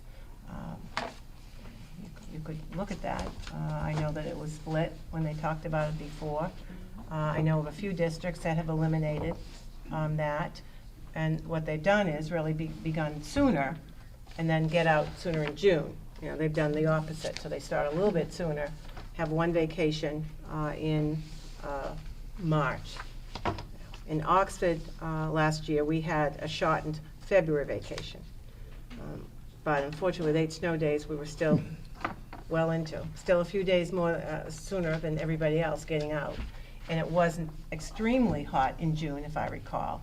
It wasn't like it was this year before school started, so. I mean, I Yeah. think that June's hot, sure, but it's definitely not like it was in August. I think that last week in August is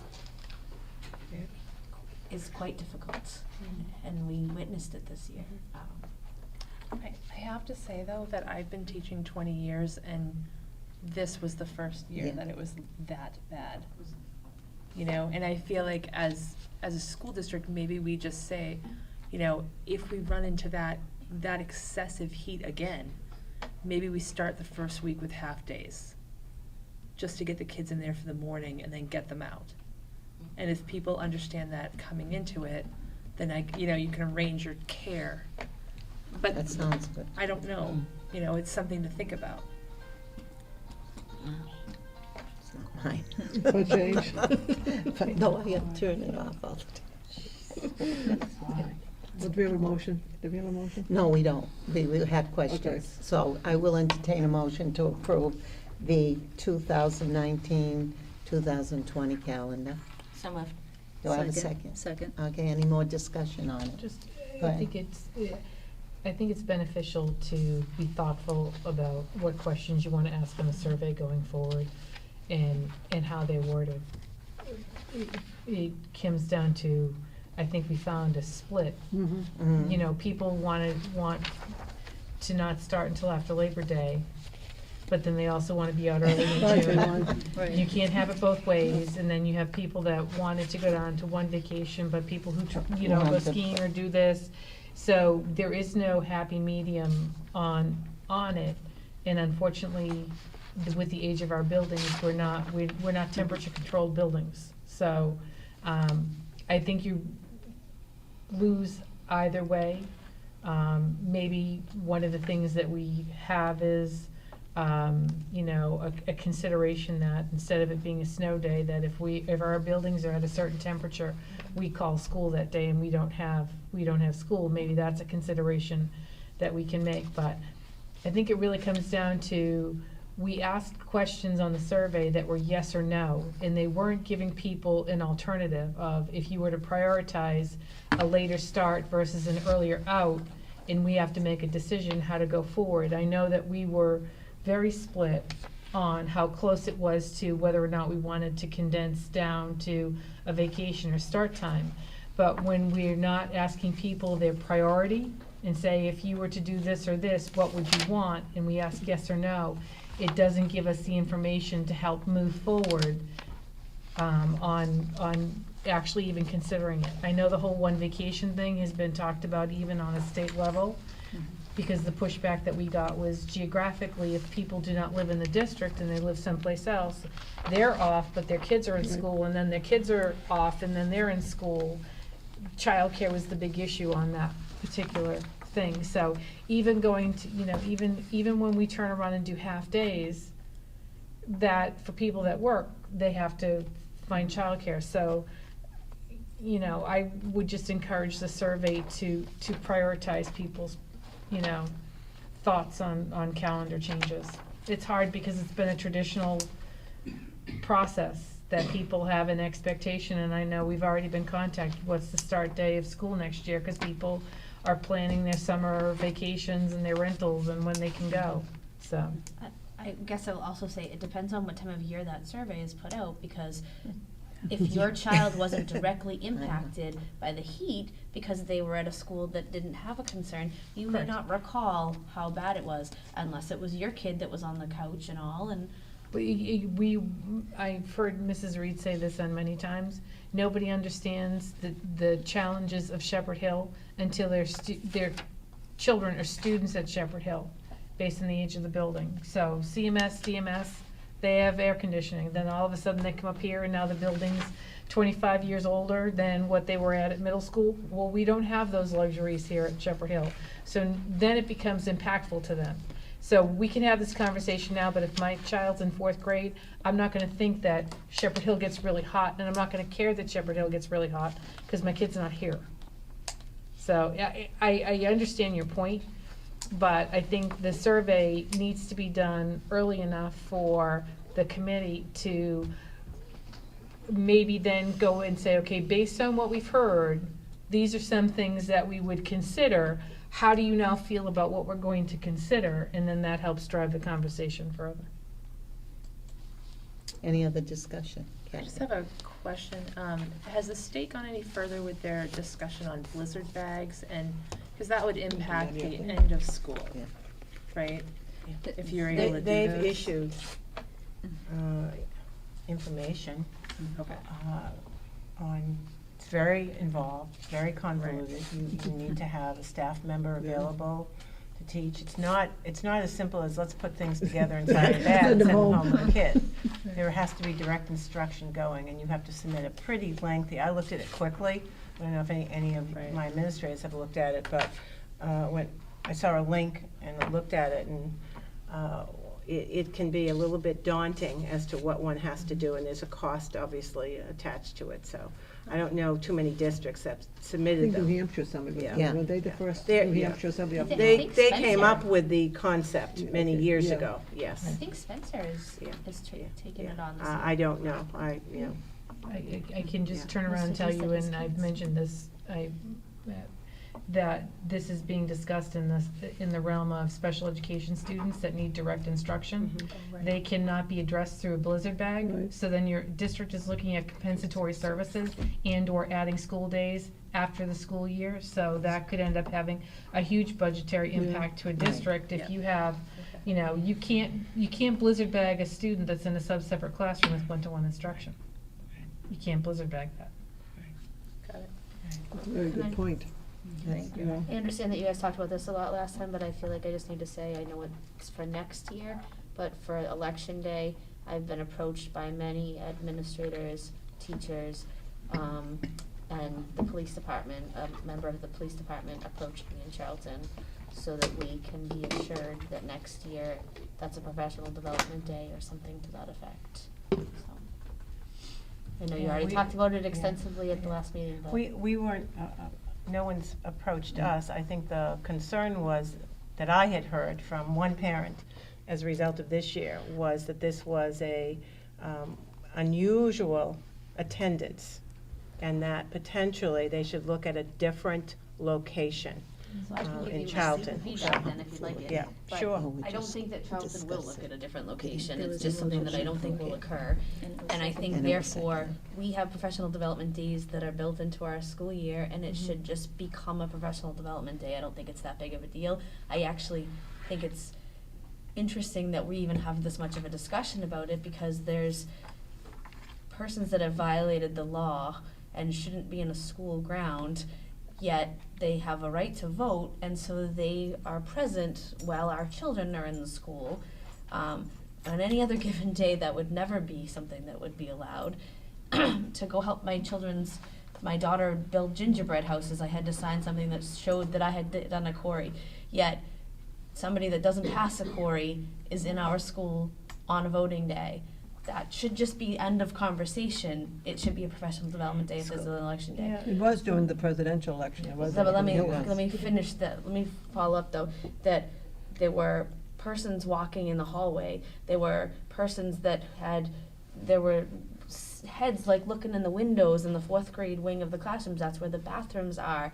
So if they're allowed out to go to the bathroom, now they're in that hallway area. The police sergeant brought it up to me and said, if you want me to come to one of your meetings, I will come to one of your meetings and discuss about it. And I said, oh, I don't think we should even have to do that. Why wouldn't we just make that a professional development day? So let me, I just want to, because Mrs. Reed and I both worked the Charlton election all day long, and the town clerk did come over and talk to us with her concerns.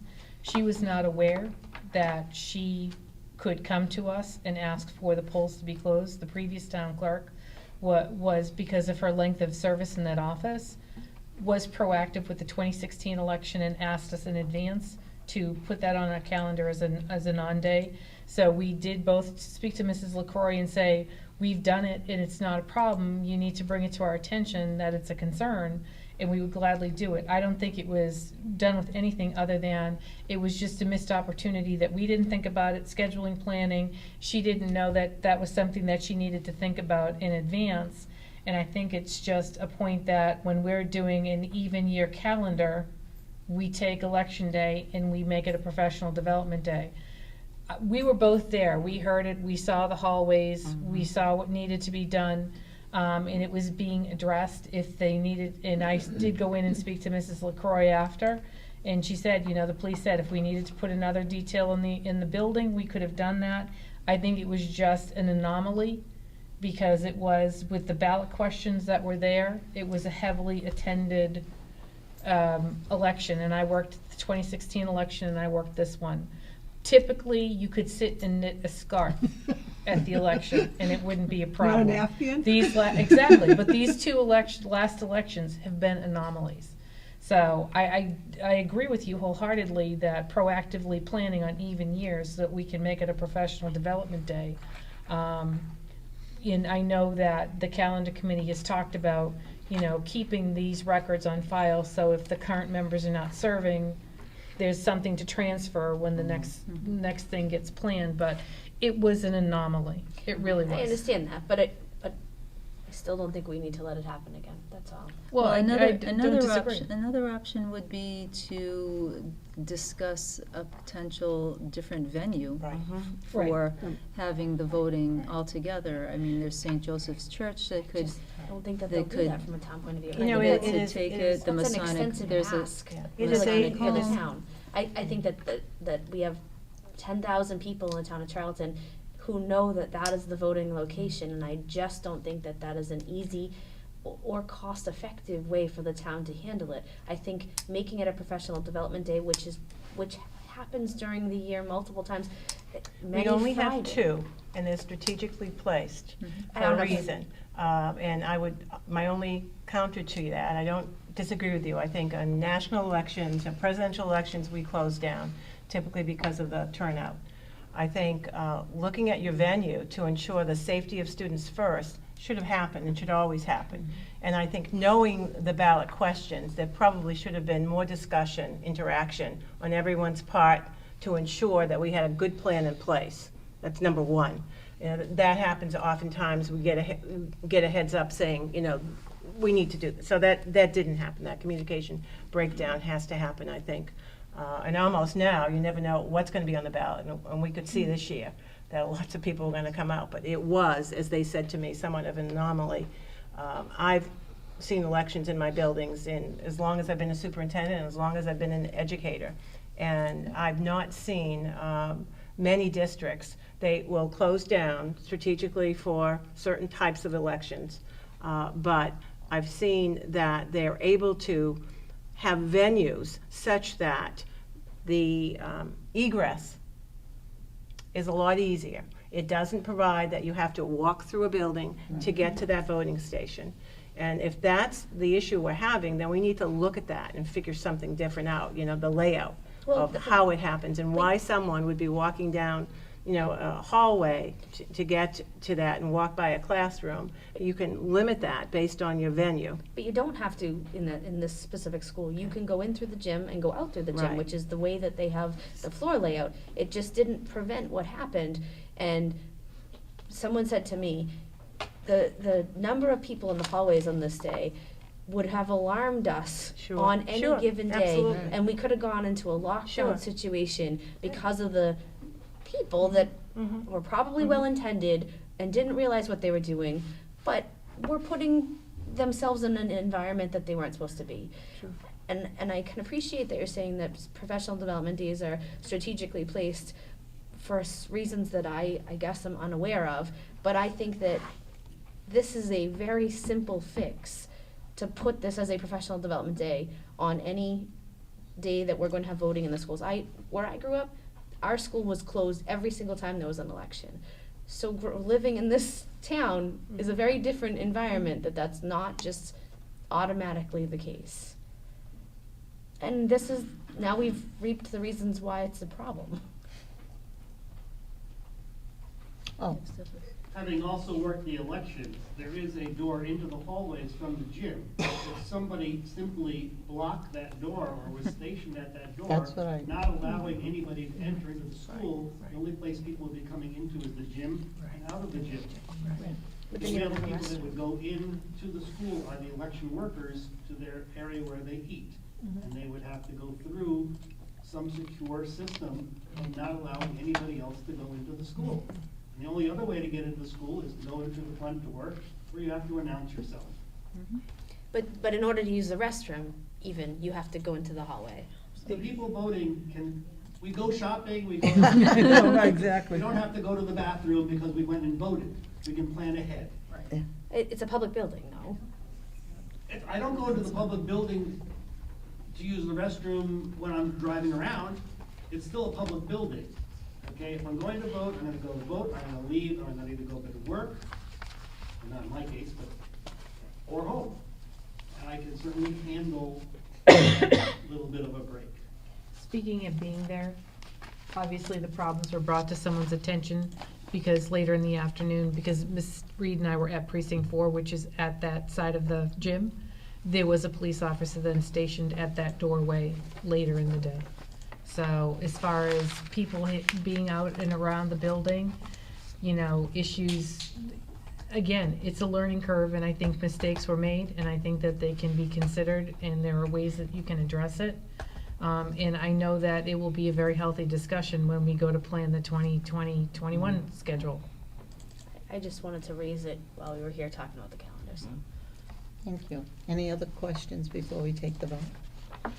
Okay, all in favor of the calendar? Motion carries, it's unanimous, Sandy. And last on the agenda is requests for additional staffing, 2.0, FTE instructional assistants. Dr. Nash? Yes, thank you. So, you received a memo from Lorinda Allen, Director of Special Education. I will point out that recently we had 2 special education students who came back from out of district as part of their profile, their program. They had one-on-one instructional assistants. Those assistants were hired through the program, the agency, the collaborative that they were in. As they are transitioning back into the district, they still continue to require a level of support that would be a one-on-one. So what we're really asking is, these are not new positions, it's really transferring back the support to the district on the district side, so that we would employ them as one-on-one. So that money is already in your budget, you are paying for it already for the out-of-district one-on-one, so they're not new positions as such. Are we saving money because they're coming back in? Yes. How much would we be saving? From this particular program, about $40,000 or so total between the two. For the 2 students to return from their out-of-district program. Right. That's after we paid the salaries of these people, that's still 40,000? Yes. Oh, that's good. I'll make a motion to approve both of these new positions. Well, not new positions, transfer, should I say transferred positions? How would I phrase it? We're transferring the support back to the district Yeah. side, so we're. Additional staffing. And one of these is at Mason Road, and one, as you know, at Charlton I'll Elementary. make that motion. Second. Any more discussion? Just when discussion, I think it's as much of a comment, because I looked at this and I was struggling to understand the memo, and maybe it's just the way that it's worded. But transferring the support back, there's a difference between paying a figure to an out-of-district placement for an added fee because the student is being staffed, but with these being employees, it's not just the salary, it's what we incur for benefits and what we incur for, you know, if there are, you know, unemployment, things like that. So it's not just the $19,000 went from here to here. There is a difference between paying that fee versus having an employee. So the wording on this, I think, is a little misleading. But I want to just kind of cautious when we have, provide a caution that when we're talking about special education students, when we're alluding to where students may or may not be coming from and coming back to the district, that we're starting to get into the territory of invading a child's privacy. So I just want to caution us with these questions, because saying that a student was at what type of placement can somewhat identify a student. We really didn't say that at all, did we? We just said they were coming back from out of district. Well, we Ask asked the money. in the word, the, you know, the type of program that the student is coming from is just being cautionary. I know that I sometimes have walked down that trail myself, so just kind of want to bring it to our attention. We just need to be careful when we start talking in that way. Any other discussion? Seeing none, all in favor? Motion carries, it's unanimous. And that is it for my report. Okay, our next meeting dates, school committee meeting, Wednesday, January 9th, Shepherd Hill Regional High School, 7 p.m. Wednesday, January 23rd, Charlton Middle School, 7 p.m. Budget and Finance Subcommittee, Wednesday, January 9th, Shepherd Hill Regional High School, and it is at 4:30 p.m. And, We might change that to morning, depends. okay, but I didn't know that, I'm No, we don't reading know from what either, I have. but we don't know that either, Okay. but it might change. And we are also, I think, And- adding January 30th, which was on your, for the budget and finance. Another one added, Yes, January 30th, at what Well, we're time? not- We think they're gonna be in the morning from now on, but that's. But fine. I'll say 4:30 for now, Yeah. until we change it, okay? And the Policy Review Subcommittee is to be announced. And we also have negotiating meetings that should be probably listed. Right. They're official now, aren't those dates? Are they Except for official? the 7th of February. So Why don't we the say January 10th and January 20th? January 10th and January 24th, At what time? 4 p.m., 6. 4 to 6. And it will be Yeah. here at Shepherd Hill. It will be probably in a The conference. conference, Yeah. we have at Shepherd Hill. Mrs. Oakley, we also have to do the Superintendent Search Committee on 12/19. Okay, On 12/19? I think it's a bigger part of the page now. Oh, is the meeting 1/19. yeah. No, Oh. the search committee is Yes. meeting on Okay. Wednesday, the All right, 19th. excuse me, yep. Okay. As well as January. At what January time? 7th. Well, we also have, correct, thank you, Mr. Matthew. So we're meeting at 6 p.m. on the 19th, and then our beginning schedule for interviews will be January 5th, January 8th, and January 10th. Okay, So those are the 3 dates that we've committed to at this point in time. We may not need them, but we wanted to also have a snow date possibility. and Sandy, send all the dates to us, because I didn't even write them Right. down, and the time, and where. You know, she's a baby. You know, she's And just where the it meetings. is. Okay, Longer than the agenda. Those will be at 6 o'clock. Well, actually, the 5th, I think we started at 5. No, that's a No, Saturday. Saturday. The Saturday, We're not starting oh, at sorry, 5. the January 5th. Jamie, you want to say? 8:30 to Unrelated 2:30. to calendar, can I ask a new business question? So, Sandy will send all those dates to us again. I have them, Sandy. Okay. Okay? Yep. And then the future agenda items, FY20 budget, policy review subcommittee, superintendent search update. Anything else from the members? Jamie, I'm going to let her speak in a minute, but I'm just going to finish this up. Go To ahead. Elaine, if that's okay. Elaine, we don't need to be scheduling now, like, a tentative date to be doing in, like, finalist interviews with the school committee? I'd be quite honest with you, I think we should set that date when we convene on January 9th, because I think there's so many dates floating around right now. Okay. Maybe think once you we get And then gotta- we'll have a better idea, We'll too. send out all these- We'll have an all idea these of how many dates. people we're gonna be Yeah. interviewing. Work around those. Yeah. Yeah. Okay. You should probably, though, when you do set that, you should make sure that we can all make it. It's gotta be a date we can all wait. Well, I for, think when we yeah. come on the 9th and everybody's laid out with everything Yeah. else, Bring your we'll look at what calendars. Right, possibilities exist. right, because we all should be there. Any additional agenda items before Jamie wants to say something?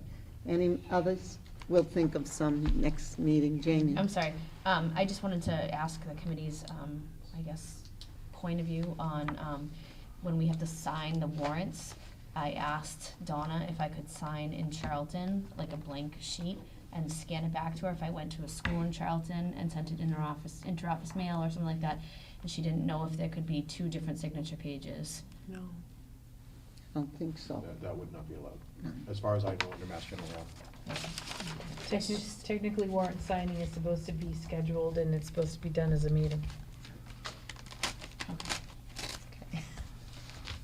We've had that discussion because we were. There's more of us that come from Charlton than there are that come from Dudley. It's, It just Right. is a difficult. Right, right, but this is the central office. I understand. So that's where it's usually signed, but, and we do need 3 people to sign it at times when we don't Right. have the meeting. In- And that, the subcommittee was Kathy, right? It's all of us now. I think Ca- she sends the email yeah. to all of us now. Yeah, I but think she we're gonna be shouldn't, seeing each other because every Kathy, week. I'll tell you Set up a something. little house here. We have a subcommittee. Right. It's the 3 of us, and Mary comes the to backup, sign, is the backup. So I'm going to tell Donna that first, because she does send it at times to everybody, which she shouldn't, because we're 3. Now, if someone can't make it, then Kathy and I can always make it, because we're right here, and Kathy, most of the time, you probably can make it. But I thought there was a payroll that can. That has to be done. Mary's the backup for I'm the that. backup. Which wants to say something? If I may, I think it makes sense actually to email the warrants to the entire committee. Yeah. But just because you get that email, though, doesn't mean that you need to come in. We do have the subcommittee process. However, by you seeing the warrant before this meeting, it expedites the signature at this meeting. No, I She understand. does that. it. she sends does it- send that. She sends out She the email sent- that says, She sends a separate can you come email. in? She sends an Amy?" email saying, can you come in? Oh, That's oh, the oh, We email. all get the Oh, warrant, okay, then she says okay, what she okay. needs. And I us. just All right. want her to I'll send email it just to the the subcommittee. subcommittee. Yes, I'll make sure she knows And that. if she needs Mary, because Mary is the backup. Yeah. If someone can definitely make, they're sick or something, then we would have to have another person. But I don't get an email. I coming. I call her You every didn't get time last and time, she says, 'cause I thought you I sent- need you you got every last single time? 'Cause time. look, I I got need you. I'm everything. like, okay. I never get an email to come in to sign. we always have more than we need, so there's. I think that the thing is that we're now gonna I don't get be an email 2 from the meetings a site. month, so we'll go back to Oh, a yeah, normal. don't- Yeah, but she does, I will tell Donna, you Yeah, know, I'll just to ask email. why she's, Yeah. going outside Well, of the because subcommittee. I'm not, for that. it's, Yeah, because because I'm we're not always on the able to come in. subcommittee, the only time to go outside of it. Kathy's not on it, Pauline. I'm not It's on it. definitely not the fault, it's definitely The not reason, Kathy. the reason why, Oh, I'm sorry. no, that's okay. The reason why Donna is sending the email is because Because I can't come. you said you couldn't come, and then we said, oh, just send us an I email can't and come all the whoever time. can come Oh, will okay, come. don't worry about it, because we have Mary as a backup, or the, But like I said, Be the more on a next regular basis. one, I I'm won't be sorry, part of, I and got that's it why. confused, I was No, thinking you were, but it's No, Stephanie. it's Right. me. Okay, so I think it'll be all, we'll be all set, okay? I haven't seen these warrants yet. All I right, need the warrants over here. oh, yeah. I'm just signing one that I didn't sign here. Yeah, thank you. I think I signed these all. And most of us, we sign these as a subcommittee. Let me give that to Jane. Okay, so I'll entertain a motion to adjourn. Okay, all in favor? We're adjourned.